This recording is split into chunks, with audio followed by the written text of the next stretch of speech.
హనుమాన్ స్వామి ఆశీర్వాదం పొందాలంటే ఆయన ఇష్టపడే పనులేమిటో తెలుసా?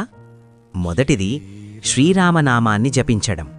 లార్డ్ హనుమాన్కి లార్డ్ రామా మీద ఉన్న భక్తి వర్ణనాతీతం. రామాయణంలో ఎక్కడ చూసినా హనుమాన్ హృదయం మొత్తం శ్రీరామనామంతో నిండి ఉంటుంది.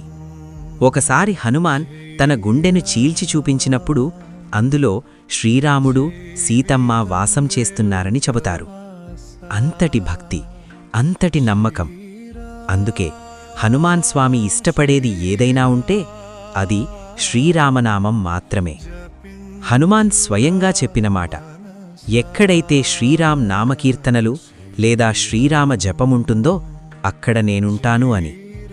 మనము కూడా భక్తితో శ్రీరామ్ అని జపిస్తే హనుమాన్ స్వామి మన పక్కనే ఉంటాడు, మనకు ధైర్యమిస్తాడు, కష్టాలను దూరం చేస్తాడు.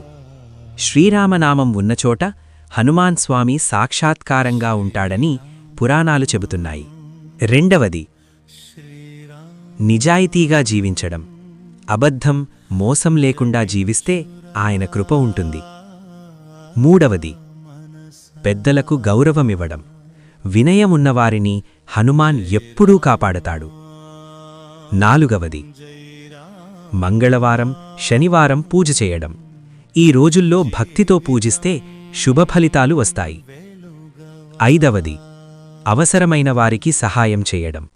దయ ఉన్నవారిని హనుమాన్ చాలా ఇష్టపడతాడు. ఈ 5 పనులు చేస్తే హనుమాన్ స్వామి ఆశీర్వాదం మీ వెంట ఉంటుంది. మీరు ఇందులో ఏది పాటిస్తున్నారు? కమెంట్ చేయండి. జై హనుమాన్.